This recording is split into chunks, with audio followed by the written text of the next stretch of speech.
Hello everyone, I am doctor Vikas और आज का जो हमारा टॉपिक है या चैप्टर है that is chemical kinetics of the class 12th।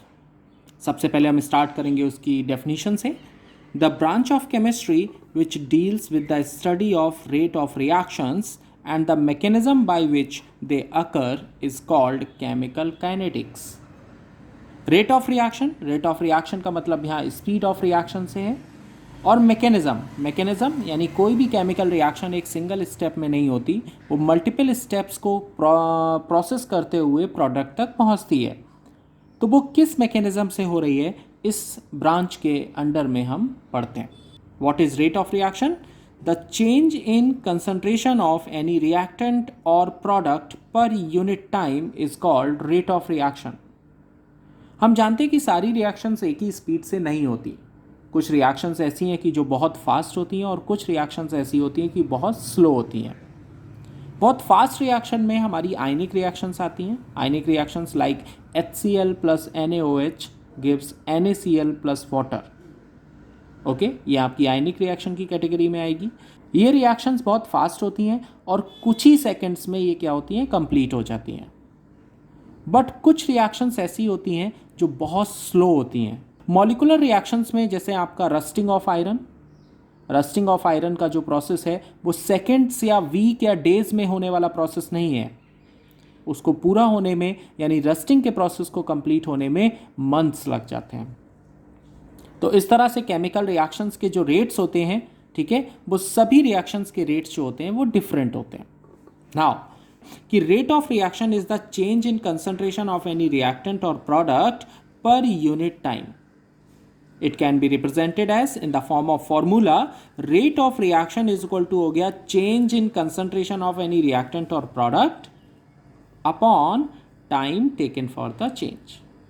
Now unit क्या होगी? हम जानते हैं concentration की unit होती है मोल पर लीटर, तो मोल पर लीटर, एंड टाइम की यूनिट होगी या तो सेकेंड या मिनट्स। ओके, तो the unit will be mole per litre पर सेकेंड और मोल पर लीटर पर मिनट। Now, types. ठीक है, types of rate of reaction. There are two types of rate of reaction. First one is average rate of reaction. The change in concentration of any reactant or product per unit time over a specified time interval. एक particular time interval में किसी भी reactant और product की concentration में जो change होता है उसे उसका एवरेज रेट ऑफ रिएक्शन बोलते हैं। सपोज डेट, मान लीजिए ये हमारी एक केमिकल रिएक्शन है, A forms B, A is the reactant and B is the product. Then average rate of reaction is equal to हो जाएगा माइनस डेल्टा ए मतलब change in concentration of reactant upon delta T। और अगर B के respect में लिखेंगे with respect to A ये हुआ, और अगर B के रिस्पेक्ट में हम लिखेंगे तो that is plus delta B upon delta T, यानी change in concentration of B upon time taken for the change. ये जो प्लस एंड माइनस के सिंबल्स लगे हैं, ये जो प्लस और माइनस के साइन हमने लगाए हैं, ये दिखाते हैं decrease in the concentration of A, क्योंकि रिएक्टेंट है टाइम के साथ साथ ए की कंसंट्रेशन डिक्रीज होगी एंड बी की कंसंट्रेशन टाइम के साथ साथ इंक्रीज होगी, तो इसलिए बी के आगे कैसा साइन लगाते हैं, प्लस। ऑलवेज रिएक्टेंट के आगे हम माइनस का साइन लगाते हैं और प्रोडक्ट की कंसंट्रेशन के आगे प्लस का साइन लगाते हैं। The another type of rate of reaction is instantaneous rate of reaction. What is instantaneous rate of reaction? The change in concentration of any reactant or product at a particular instant of time. Instant of time का means हुआ एक छोटे से time interval, यानी बहुत ही इन्फिनाइटसिमली small time interval में अगर हम किसी का रेट निकालते हैं तो that is called instantaneous rate of reaction. Let the same reaction A converts into B, A is the reactant and B is the product, then the instantaneous rate of reaction is equal to minus dA upon dt with respect to A and with respect to B plus dB upon dt. Plus and minus represents the decrease in concentration of A and increase in concentration of B. तो दोनों में अगर हम difference देखें तो दोनों में कोई खासा डिफरेंस नहीं है। यहाँ हम डेल्टा लगाते हैं बिकॉज यहाँ पर जो हम एवरेज रेट ऑफ रिएक्शन लगा रहे हैं वो लार्ज इंटरवल ऑफ टाइम के लिए निकाल रहे हैं। जबकि इंस्टेंट टाइम के लिए जब हम रेट ऑफ रिएक्शन निकालते हैं तो वहां पर क्या कर देते हैं, डी लगाते हैं। ओके, नाउ एक एग्जाम्पल लेकर इसको समझने की कोशिश करते हैं। Example is N2 plus 3H2 gives 2NH3. It is the formation of ammonia by Haber's process plus energy. Then average rate of reaction with respect to N2 is equal to minus क्यों, because it is a reactant and the concentration of reactant decreases with time. तो delta N2 concentration of N2 upon delta T is equal to -1/3, जितने भी number of moles होते हैं उसे 1/3 कर देंगे पर मोल के हिसाब से। अगर हम निकालेंगे तो ये 3 मोल्स दे रखा है तो 1/3 हो जाएगा। Delta H2 upon delta T यानी change in concentration of hydrogen upon delta T, and formation of ammonia में how many moles are there, 2, तो therefore plus 1/2 delta NH3 upon delta T. And for instantaneous rate of reaction, the delta will be replaced by D. So this one is dN2 upon dt minus 1/3 dH2 upon dt and equal to plus 1/2 dNH3 upon dt. Okay, this is for this equation for instantaneous rate of reaction and this one for average rate of reaction. Example, for a reaction 2A gives 4B plus C in a closed vessel. तो सबसे पहले इसका solution लिखने से पहले हम इसका rate of reaction लिख लें इस रिएक्शन के लिए।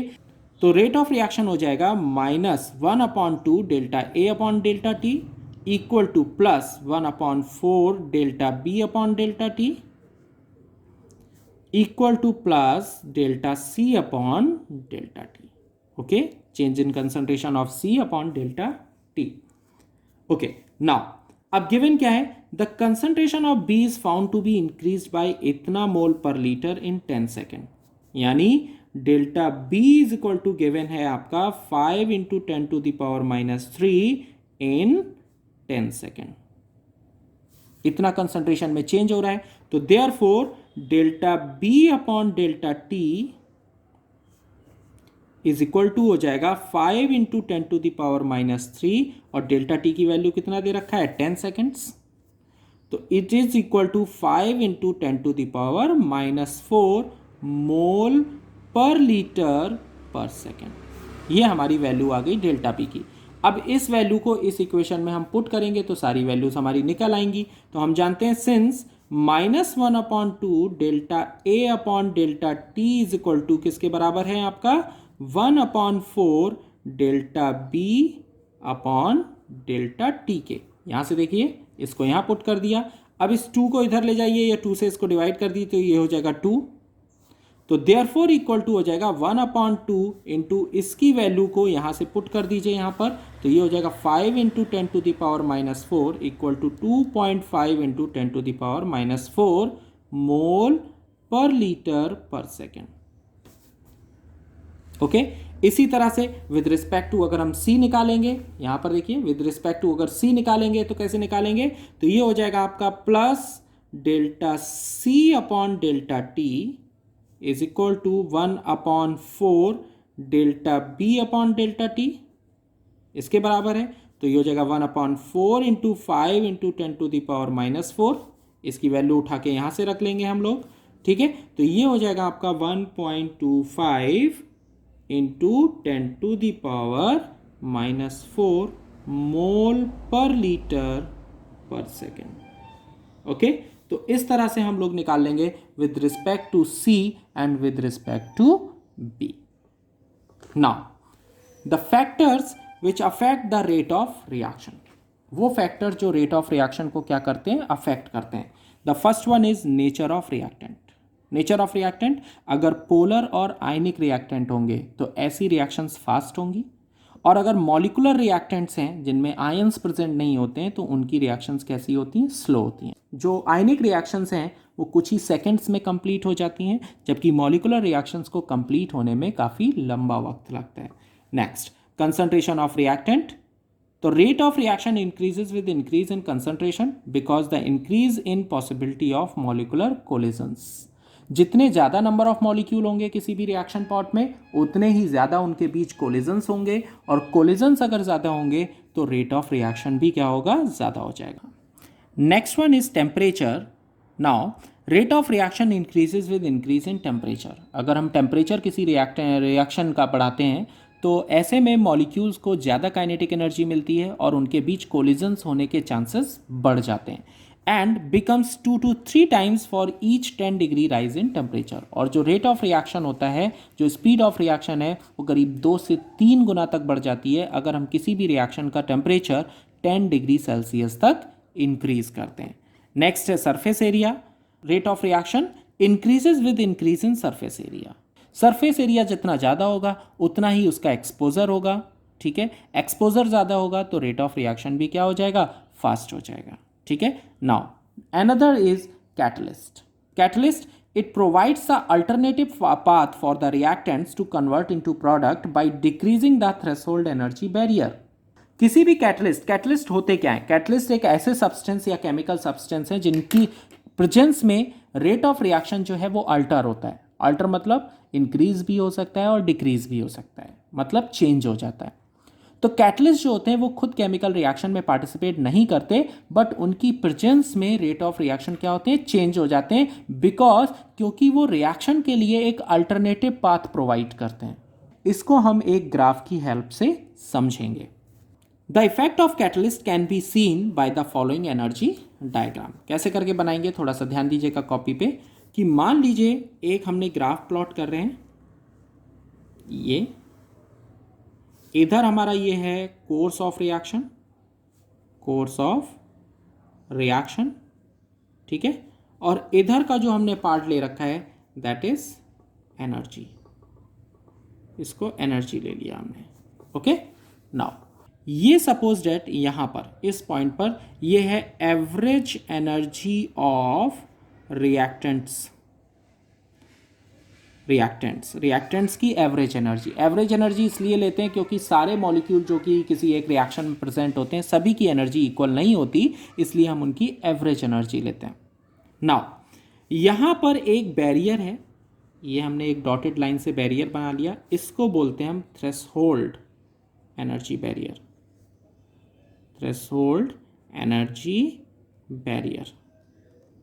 अब मॉलिक्यूल को, जो रिएक्टेंट मॉलिक्यूल हैं, उनको एटलीस्ट इतनी अमाउंट ऑफ एनर्जी चाहिए जिससे वो इस बैरियर को क्रॉस कर जाएं और किस में कन्वर्ट हो जाएं, प्रोडक्ट में. This is average energy of products. ये प्रोडक्ट्स की एनर्जी है यहाँ पर. तो इतनी एनर्जी इनको कम से कम चाहिए कि वो इस बैरियर को टच करते हुए किस में कन्वर्ट हो जाए, प्रोडक्ट में. So this minimum amount of energy which is required by the reactant molecules to convert into product is called threshold energy. वो कम से कम एनर्जी जो रिएक्टेंट मॉलिक्यूल को चाहिए होती है प्रोडक्ट में कन्वर्ट होने के लिए, तो उसे क्या बोलते हैं, थ्रेशोल्ड एनर्जी.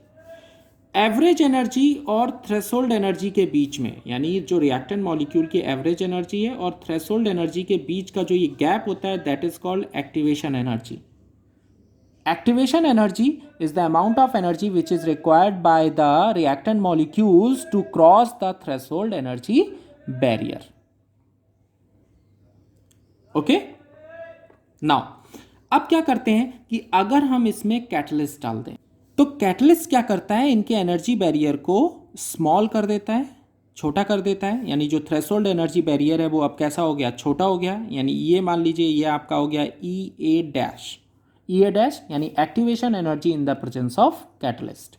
तो कैटलिस्ट इनके एक्टिवेशन एनर्जी बैरियर को स्मॉल कर देता है जिससे ज़्यादा से ज़्यादा रिएक्टेंट मॉलिक्यूल जो होते हैं इस बैरियर को क्रॉस करके प्रोडक्ट में कन्वर्ट हो जाते हैं. मतलब प्रोडक्ट फॉर्मेशन फास्ट हो जाएगा. इसका मतलब रेट ऑफ रिएक्शन फास्ट हो जाएगा. तो कैटलिस्ट की प्रेजेंस में रेट ऑफ रिएक्शन फास्ट हो जाते हैं बिकॉज वो क्या करते हैं, energy barrier, threshold energy barrier की वैल्यू को डिक्रीज कर देते हैं. एक अल्टरनेटिव पाथ प्रोवाइड करते हैं रिएक्टेंट मॉलिक्यूल्स को ताकि वो प्रोडक्ट में कन्वर्ट हो सकें. Okay, there are the definition of following terms. Threshold energy, the minimum amount of energy required by the reactant molecules to convert into product is called threshold energy. Activation energy, the difference between the threshold energy and average kinetic energy of reactant molecule is called activation energy.